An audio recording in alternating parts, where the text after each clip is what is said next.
Bonsoir, peuple de Dieu. Ce soir, on est mercredi 1er avril 2026 et je vous souhaite la bienvenue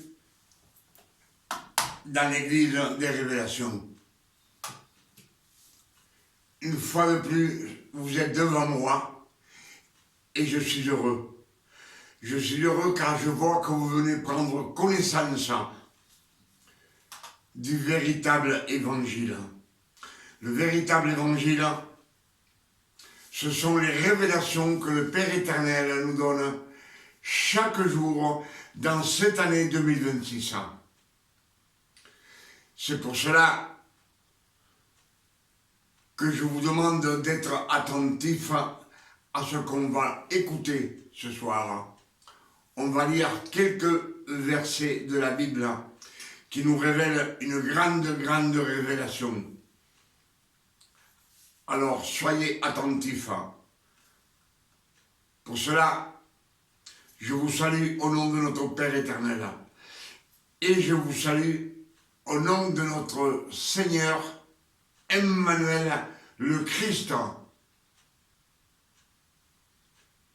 notre Sauveur, le Fils de Marie. Donc, les latins lui ont changé le nom et ils lui ont donné un nom latin, Jésus. Amen. Mais comme je vous le dis à chaque fois, le vrai nom du Fils de Marie, c'est Emmanuel, qui veut dire Dieu parmi nous. Cette révélation nous la donnent les Saintes Écritures. Ésaïe 7, verset 14. Méditez ce verset et vous verrez que le Père éternel, c'est lui qui lui a donné ce nom au Fils de Marie. Amen.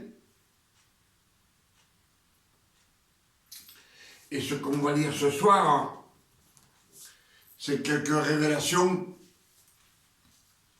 qui nous disent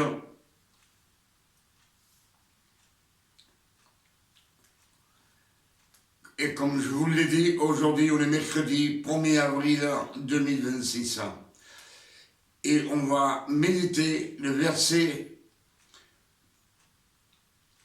Jean 1, verset 29. Amen. Alors soyez attentifs. Jean le Baptiste voit venir le Christ et il s'exclame en disant « Voici venir l'agneau de Dieu, celui qui enlève le péché du monde. Celui qui enlève le péché du monde. » S'il l'enlève, c'est qu'il n'y a plus de péché. Que vous péchiez ou pas, ça n'a aucune valeur. Puisque c'est effacé, il n'existe plus. Voici venir l'agneau qui enlève le péché du monde. Il enlève le péché. Amen. C'est-à-dire qu'il va nous donner sa sainteté, le Christ, l'élu. Amen. Je ne sais pas si vous êtes d'accord avec moi, ce que nous disent les Écritures, mais comme ils nous disent, Jean le Baptiste voit venir le Christ, l'élu, et il s'exclame, voici venir l'agneau de Dieu, celui qui enlève le péché du monde. Il enlève le péché du monde. Amen. On fait un petit exemple. On a des arbres fruitiers. Si on enlève un figuier du monde, il n'y a plus de figues. Amen. C'est fini. Si on enlève tous les figuiers du monde, on n'aura plus de figues, elles auront disparu. Amen. On est d'accord? Colossiens 2, verset 14 nous dit: Christ a effacé l'acte des ordonnances qui nous condamnaient et qui subsistaient contre nous. Il les a détruites en les clouant à la croix. Toutes les ordonnances de la loi, Christ les a effacées. L'acte de condamnance qui nous condamnait, c'est-à-dire le péché qui nous condamnait, a été effacé. C'est bien clair, on n'est pas sourd, ni aveugle. Christ a effacé l'acte des ordonnances qui nous condamnaient et qui subsistaient contre nous. Il les a détruites en les clouant à la croix. Amen. Il nous dit aussi, il a dépouillé les dominations et les autorités et il les a livrées publiquement en spectacle. Amen. Tout cela, c'est sur la croix que c'est resté. Le grand sacrifice que le Christ a fait sur la croix, sur le mont de Golgotha. Donc le péché, il n'existe plus, puisqu'il a été effacé, annulé.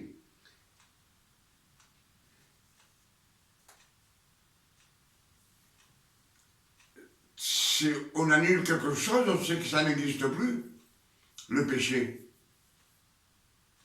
Amen. Ce qui nous condamne, ce n'est pas le péché, c'est la loi. Amen.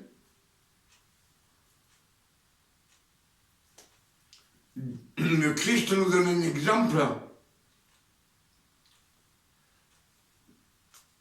dans Jean 4, verset 5, la Samaritaine. La Samaritaine, c'est une pécheresse qui nous dit bien qu'il a eu 5 maris et le 6e n'est pas son mari non plus. Donc elle a eu 6 maris et c'est comme si elle n'avait eu aucun mari, puisque le Christ ne l'a pas baptisée. Amen. Il ne l'a pas baptisée dans l'eau de la rivière.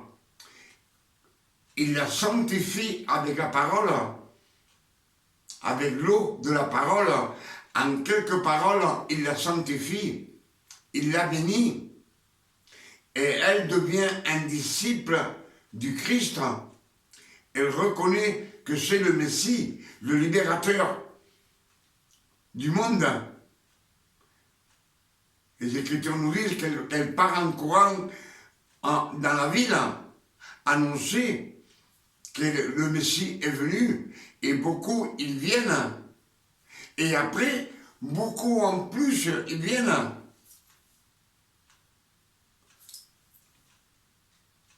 Donc le Christ, il a enlevé le péché de la Samaritaine, parce que les Écritures nous disent qu'elle a eu 5 maris, et aucun c'était son mari. Donc c'était vraiment une femme bénie. Elle nous dit simplement ce mariage, mais les péchés qu'elle a commis et autre chose, on ne nous le dit pas, mais le Christ, avec sa parole, il l'a sanctifié. Donc, le péché n'existe plus pour le Christ. Amen. Il n'a pas dû faire des sacrifices. elle n'a pas été lapidée avec Saint-Marie. Ni avec le 6e non plus. Elle n'a pas été lapidée. Amen. Au contraire, le Père éternel, par sa grâce, nous dit que le Christ a tout effacé. Il a tout effacé. Il nous donne la preuve qu'il a effacé tous ses péchés sur ce corps de la Samaritaine. Amen.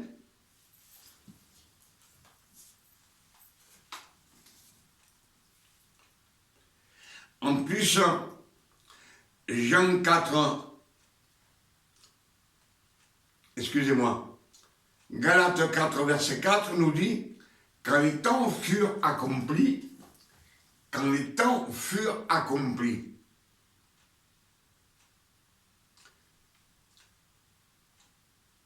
Dieu, le Père éternel, a envoyé le Christ, né d'une femme née sous la loi, afin qu'il accomplisse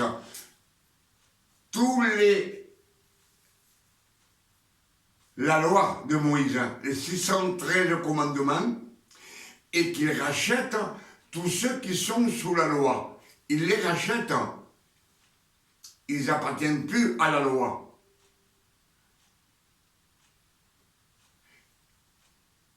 Et qu'il nous donne l'adoption, adoption de fils, adopté de fils. On n'est pas des fils naturels, on est des fils par adoption. Amen. C'est en étant fils qu'on a la vie éternelle. Le Père éternel donne la vie éternelle à ce Fils, Dieu le Tout-Puissant. Amen. Galates 5, verset 1, nous le confirme, qui nous dit, Galates 5, verset 1, le Christ nous a donné la liberté. Il nous a affranchis de la loi. C'est-à-dire qu'il nous a rachetés de la loi. Il l'a racheté avec ses souffrances, ses douleurs. 33 ans en train de souffrir pour pouvoir nous racheter de la loi. Et une fois qu'il nous a rachetés, il nous dit bien dans ce verset, Galates 5, verset 1, maintenant, ne vous laissez plus mettre sous le joug de la servitude. Le joug de la servitude, c'est de servir à quelqu'un. Amen. Les serviteurs, c'est qu'on sert quelqu'un. Amen. Le Père éternel, Dieu, il a choisi beaucoup de serviteurs et des servantes, et il s'est servi afin de les ramener dans la sanctification, mais il n'a pas pu. Il n'a pas pu les ramener parce que ils ne l'ont pas écouté.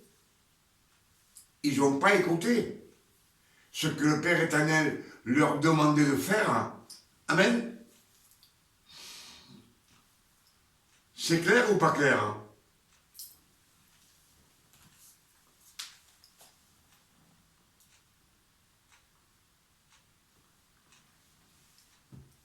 Donc il nous faut sortir de la loi.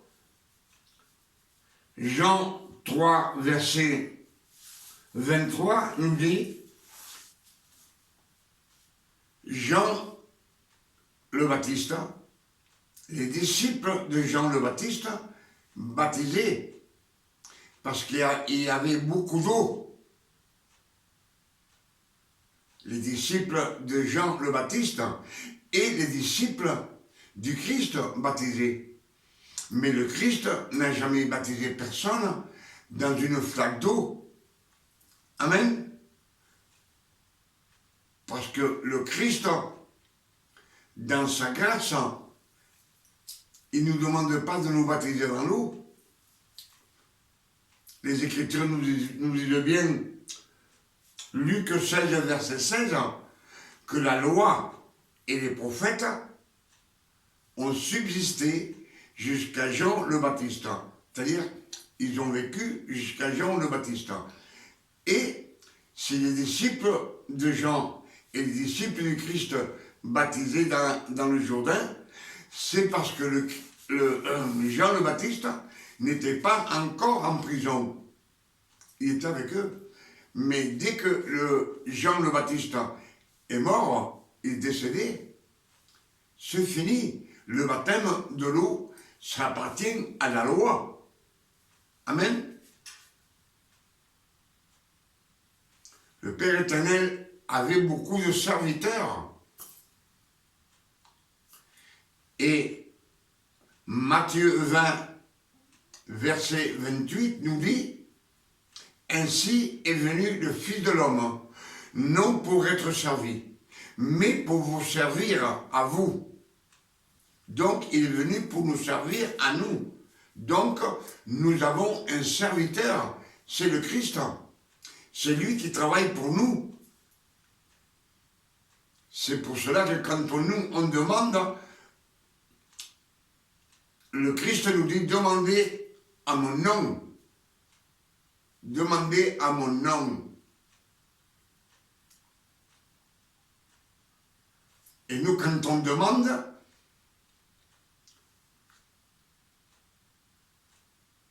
cette demande, le Christ qui est auprès du Père prend cette demande et la pose devant le Père éternel. Et le Père éternel nous bénit, nous garde. Amen. Je pense que c'est clair. Donc ce n'est pas le péché aujourd'hui qui tue. C'est pas le péché qui tue.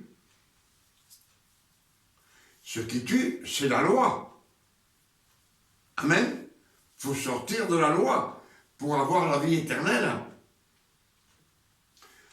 2 Corinthiens 3, verset 6 nous dit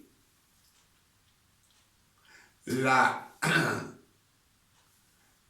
loi, la lettre écrite en pierre tue. La lettre écrite en pierre tue. Ce sont les 10 commandements qui sont écrits sur les 2 tables de pierre, les tables de la loi. Amen. Et ils nous disent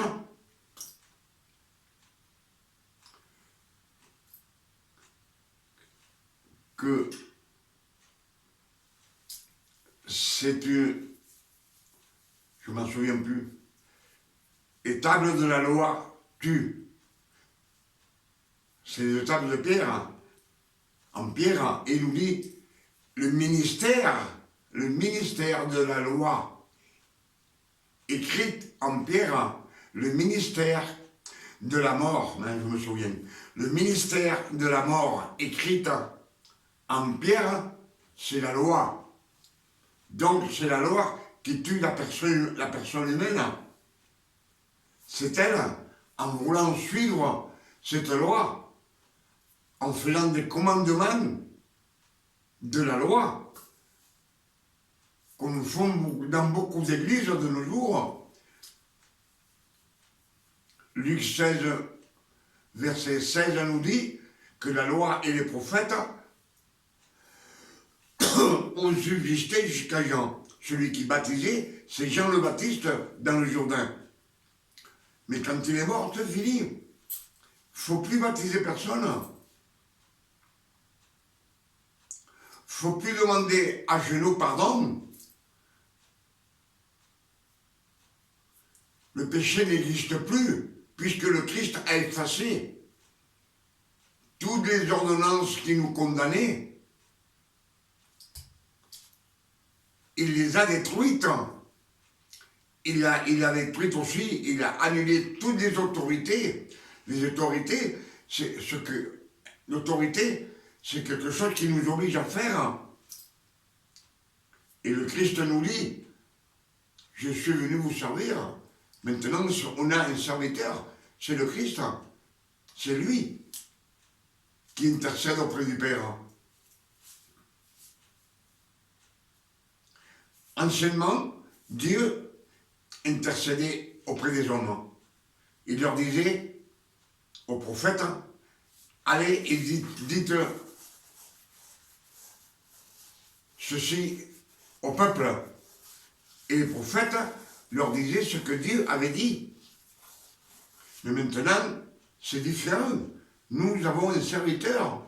Nous, on demande à Dieu. Et le Christ lui met dans les mains ce que nous avons demandé, ce que nous avons fait, afin qu'il nous bénisse. Donc ce n'est pas le péché qui nous tue, qui nous envoie en enfer, c'est la loi. La loi, la lettre écrite en pierre tue. C'est un ministère de la mort. C'est la loi. C'est clair, je pense que c'est clair. Mais s'il vous plaît, je parle trop et j'ai soif.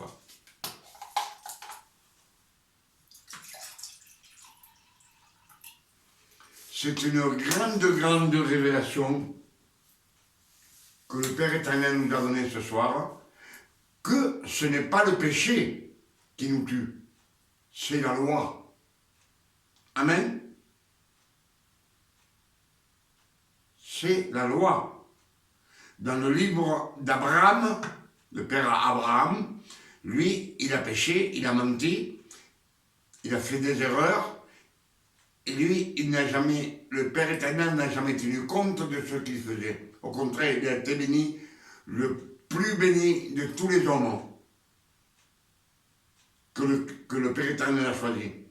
Il a été béni plus que Moïse, plus que Aaron. Moïse a été condamné, Aaron a été condamné. Les Écritures nous le disent.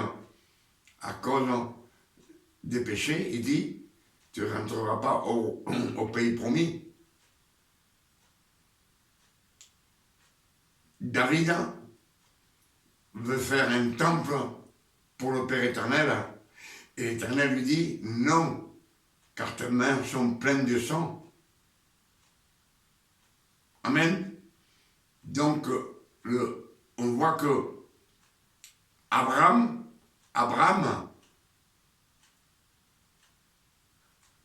a lutté contre 4 pays, 4 nations, 4 rois, et il les a vaincus. C'était des centaines et des centaines d'hommes et femmes, je pense, qu'il a tués. Et quand il est revenu, il a libéré son neveu, l'autre, Melchisedec, roi de Salem, sacrificateur du Dieu très haut, lui a donné le pain et le vin, la Sainte Seine. Et après, il a été béni. Et de plus en plus, il a été béni. Amen. À votre santé.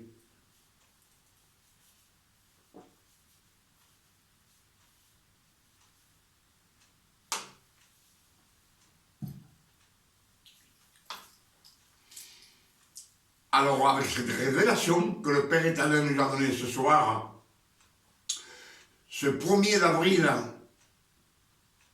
2029, je dis 1000 fois merci, Père éternel.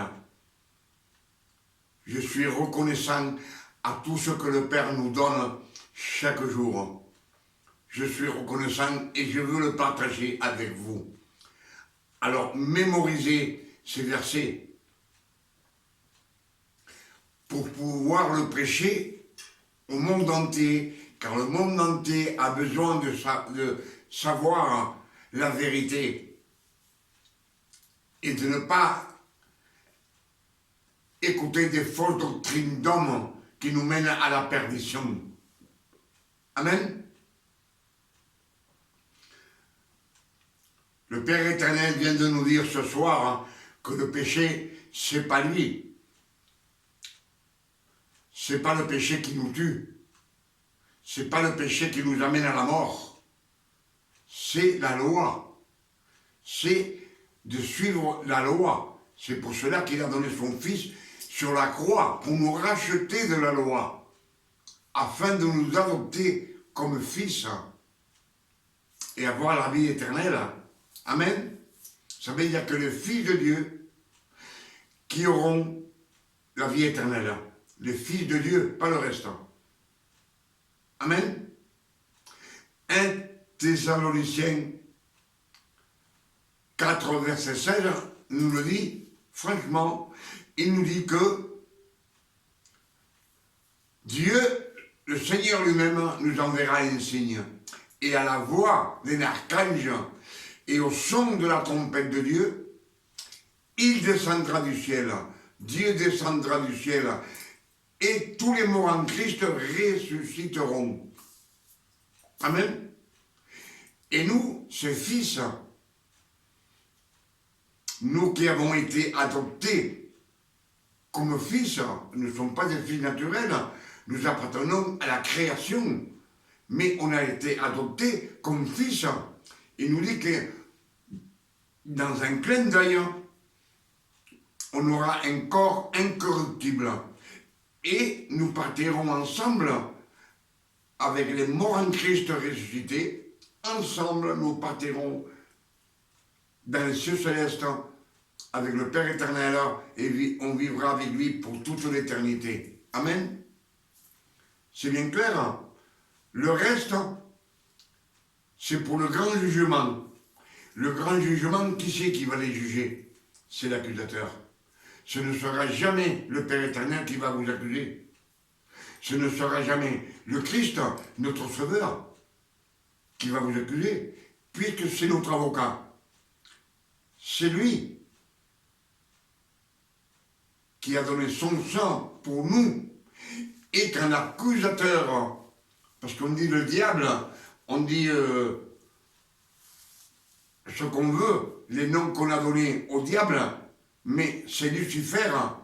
Lucifer, c'est l'accusateur, c'est lui qui t'accuse. Et quand il va nous accuser, notre avocat dira non, j'ai payé pour lui. On ira à la droite du Père éternel. Amen. Donc, ce n'est pas le Père éternel qui va nous condamner, ce n'est pas le Christ. Celui qui va nous condamner, c'est l'accusateur. C'est Lucifer lui-même qui va nous montrer du doigt en disant lui ou elle. Amen. Avec ce message que le Père éternel nous a donné ce soir, je suis vraiment heureux et je dis 1000 fois merci, Père éternel.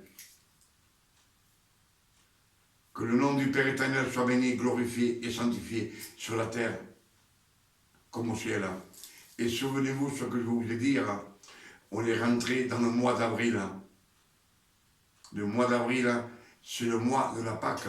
Cette année, la Pâque, c'est le 5 d'après de nos jours, en 2026, c'est le 5 avril qui commence la Pâque. Possible que le Christ vienne, qu'on parte avec le Père éternel, ses fils, pas le reste. Alors, soyez prudents et écoutez les Écritures et n'écoutez pas ce qu'on vous dit à droite et à gauche. Que Dieu vous garde et vous bénisse et qu'il vous ouvre les yeux afin que vous marchiez sur le chemin qui mène à la gloire du Père éternel. Demain, on est le 2, on sera jeudi 2 avril et je vous invite à venir dans la maison dans l'église des révélations. Le Père éternel va nous donner encore des révélations. Ce soir, ça a été une grande révélation de nous dire que ce n'est pas le péché qui nous tue. c'est la loi. Pour cela, le Père éternel a fait beaucoup de choses pour le peuple, pour la création, pour pouvoir la sauver. Et nous sortir de la loi. Il nous a rachetés de la loi. Afin que nous soyons libres de vivre avec lui. Que Dieu vous garde et qu'il vous bénisse.